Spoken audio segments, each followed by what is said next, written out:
Continuity. Let f be a function whose domain includes an open interval centered at a. Then f is said to be continuous at a if the limit as x approaches a of f of x exists and equals f of a. In other words, limit equals value at a. Example. Suppose we have the function f whose graph is shown here. We'll observe that f is continuous everywhere except at x equals -1, 0, and 2. F is not continuous at -1 because the limit as x approaches -1 is equal to 1, while the value of the function at -1 is equal to 2. F is not continuous at 0 because its limit as x approaches 0 does not exist. F is not continuous at 2 because f of 2 is undefined. Notice that its limit there does exist, it equals -1.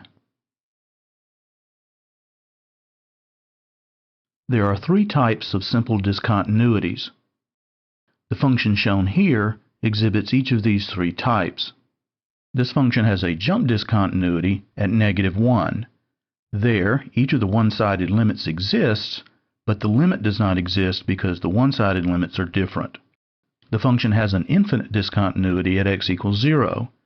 Infinite discontinuities are associated with vertical asymptotes, which occur when at least one of the one-sided limits is plus or minus infinity. At x equal to 1, this function has a removable discontinuity. Here the limit exists but does not equal the value of the function. In this particular case, the function is undefined, but the same thing would be true if it were defined to be anything other than the limit as x approaches 1. If the function's value at 1 were 2, then the hole in the graph would be filled in and the function would become continuous. This is why we refer to this type of discontinuity as removable. Recall that if p of x is a polynomial and a is any real number, then the limit as x approaches a of p of x is equal to p of a.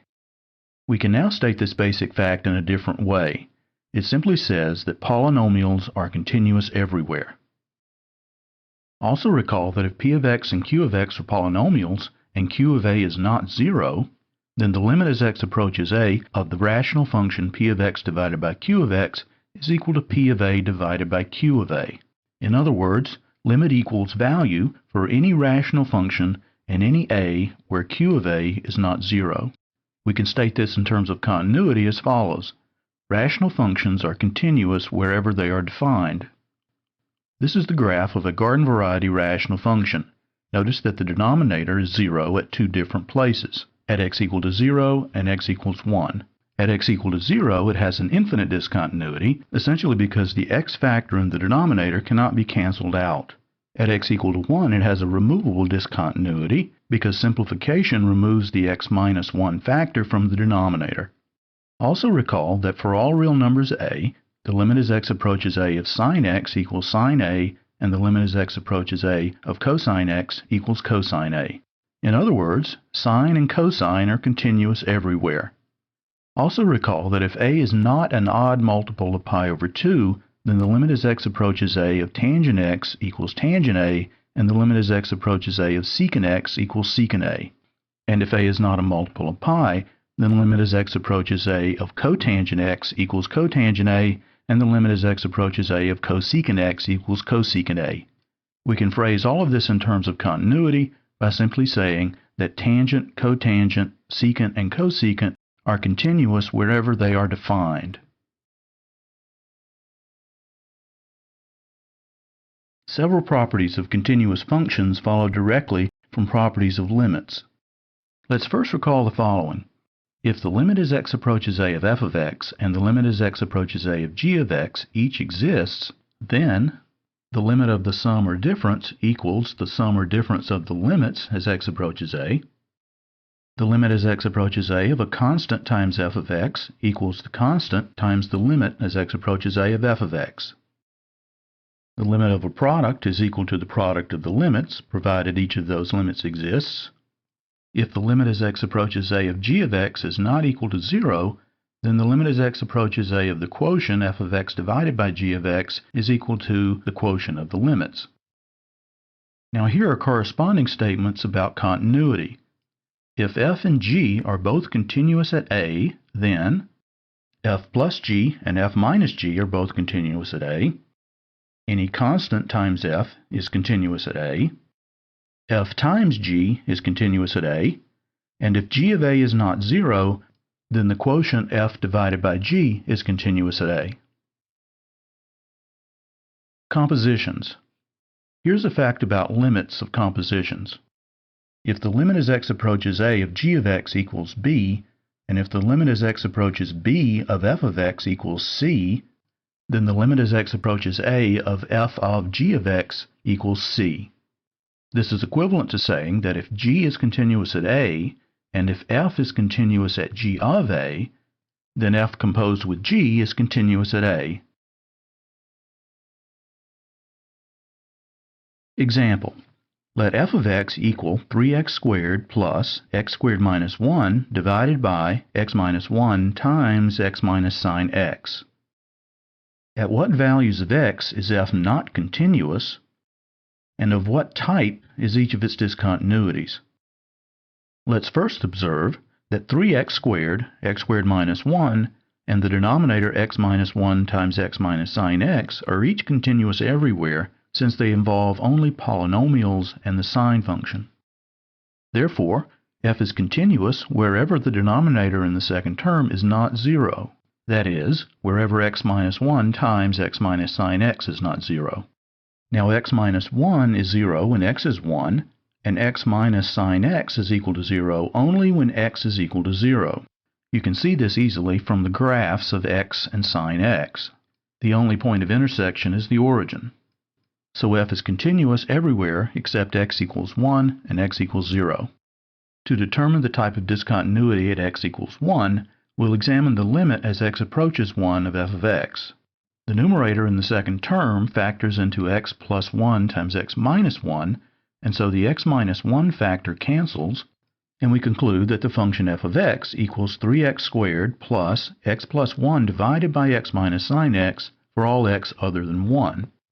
So the limit exists. In fact, the limit as x approaches 1 of f of x is equal to 3 plus 2 divided by 1 minus the sine of 1, which is approximately 15.616.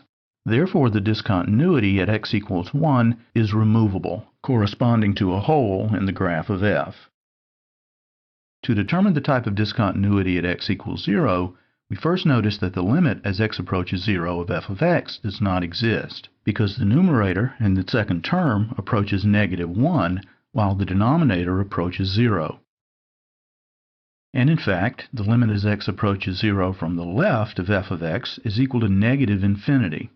This is because when x is close to 0, x minus 1 and x squared minus 1 are both negative, and if x is slightly less than 0, then x minus sine x is also negative, because for negative values of x, sine x is greater than x. Again, this is apparent from the graphs of sine x and x. Also, the limit as x approaches 0 from the right of f of x is equal to plus infinity, because when x is close to 0, x minus 1 and x squared minus 1 are both negative, but when x is positive, x is greater than sine x, and so x minus sine x is positive. Therefore, f has an infinite discontinuity at x equals 0, corresponding to a vertical asymptote. Here's the graph of f. Notice the vertical asymptote and the hole at x equals 1. Example. Find numbers a and b so that the following function is continuous everywhere. F of x equals a times x if x is less than minus 1, x squared plus a minus b if x is greater than or equal to minus 1 and less than 1, and b times x if x is greater than or equal to 1. Since the parts of f are polynomials, we only need to choose a and b so that f is continuous at minus 1 and 1. In order for f to be continuous at minus 1, we want the limit as x approaches minus 1 to exist, which requires that the two one-sided limits exist and be equal. And we also want that common value to be the same as the value of the function at minus 1. The limit as x approaches minus 1 from the left of f of x is equal to the limit as x approaches minus 1 from the left of ax. The limit as x approaches minus 1 from the right of f of x is equal to the limit as x approaches minus 1 from the right of x squared plus a minus b. The limit as x approaches minus 1 from the left of ax is equal to minus a, and the limit as x approaches minus 1 from the right of x squared plus a minus b is equal to 1 plus a minus b. Notice that the value of the function at minus 1 is also 1 plus a minus b, so we automatically have the right-sided limit equaling the function value here. So we have an equation involving a and b. Minus 2a plus b equals 1. Now let's look at x equal to 1. We want the left-sided limit as x approaches 1 to equal the right-sided limit as x approaches 1, and we want each of those limits to equal f of 1. F of 1 is equal to b, and that equals the limit as x approaches 1 from the right of b times x. So now we only need for the left-sided limit as x approaches 1 to equal b. That left-sided limit is 1 plus a minus b. So we have a second equation involving a and b. A minus 2b equals minus 1. So now our problem is that of solving a pair of equations for two unknowns. Here we'll multiply the second equation by 2, and then add the two equations together to eliminate the a term, and we find that minus 3b is equal to minus 1. So b equals 1/3.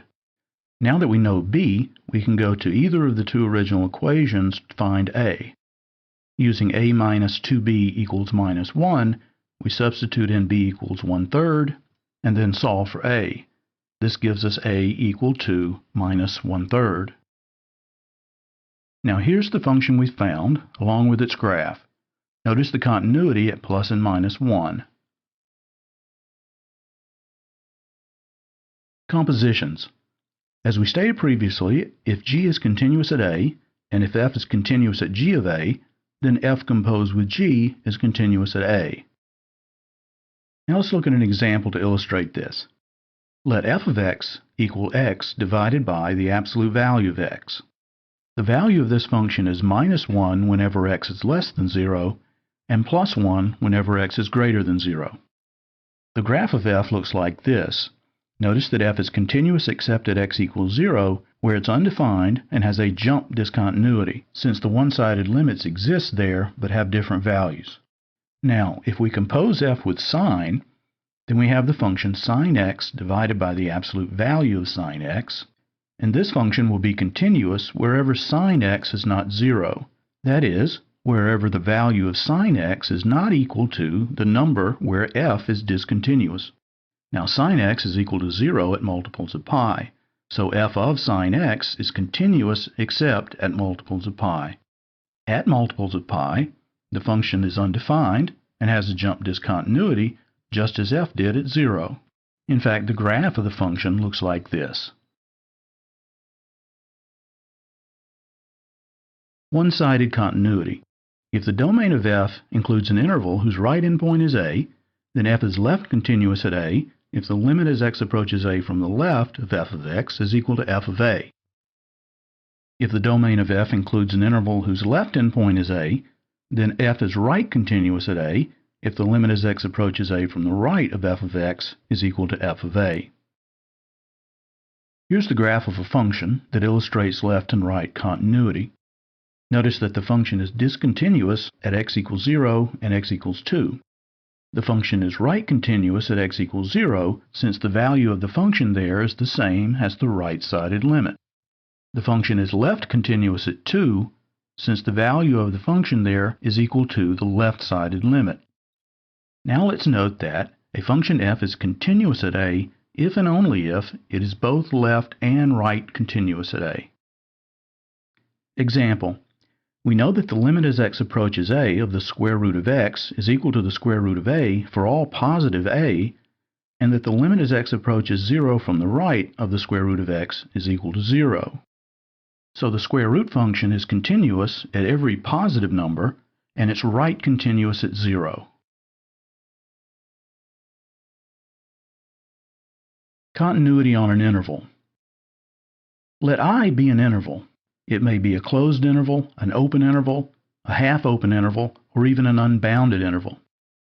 A function f whose domain includes I is said to be continuous on I if for every number c in I, f is continuous at c if c is not an endpoint of I, f is right continuous at c if c is a left endpoint of I, and f is left continuous at c if c is a right endpoint of I. If the domain of f is an interval, and if f is continuous on that interval, then we may simply say that f is a continuous function. For instance, f of x equals 1 over x is continuous on the interval 0 to infinity and on the interval minus infinity to 0. The square root function is continuous on the closed interval 0 to infinity.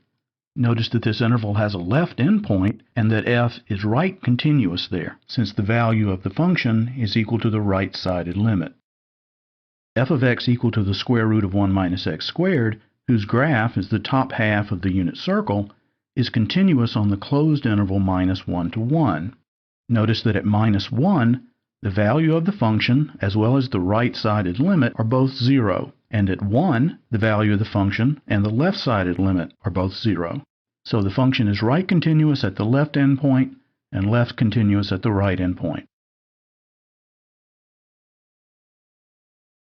We briefly mention here two consequences of continuity. First, the intermediate value theorem. Suppose that f is continuous on a closed bounded interval ab. Then for each number k between f of a and f of b, there exists a number c in the interval ab where f of c is equal to k. In other words, the function takes on every intermediate value between its endpoint values. A corollary to this is useful for finding zeros of functions. If f is continuous on the closed interval ab, and if f of a and f of b have opposite signs, then there exists a number c in the open interval ab where f of c is equal to 0. This is actually just a special case of the intermediate value theorem where k is equal to 0. Notice that there's no guarantee that there's only one such c. In fact, there could be any number of solutions of f of x equals 0 in an interval where the endpoint values have opposite signs. Example. Consider the polynomial f of x equal to x cubed minus x squared plus 5x minus 2. The value of f at 0 is minus 2, and the value at 1 is 3. Since polynomials are continuous, it follows that f of x is equal to 0 for some x between 0 and 1. And this is in fact the case, as we can see from the graph of f. The extreme value theorem states another important property of continuous functions. Suppose that f is continuous on a closed bounded interval ab. Then there exist numbers c and d in the interval ab such that f of x is greater than or equal to f of c and less than or equal to f of d for all x in ab. The number f of c is the minimum value of f on the interval ab, and the number f of d is the maximum value of f on the interval ab. So the theorem basically says that a continuous function on a closed bounded interval takes on both a minimum value and a maximum value on the interval. A couple of remarks about the hypotheses of the theorem. This picture shows the graph of a function that's continuous on the open interval 0, 1. It has no minimum value and it has no maximum value. This shows that the hypothesis that the function be continuous on a closed interval is necessary in the theorem. Here, f is defined but not continuous on the closed bounded interval 0, 1. Its maximum value is 1, but it has no minimum value. Thus, the continuity hypothesis is also a necessary one in the theorem. Finally, we make note of a trivial case. Here, f is a constant function. Its maximum value and its minimum value are the same, and that value is attained at every point in the interval. This example indicates that in the extreme value theorem above, there may be many such numbers c and d in the interval. A method for finding extreme values of functions will be highlighted later in the course.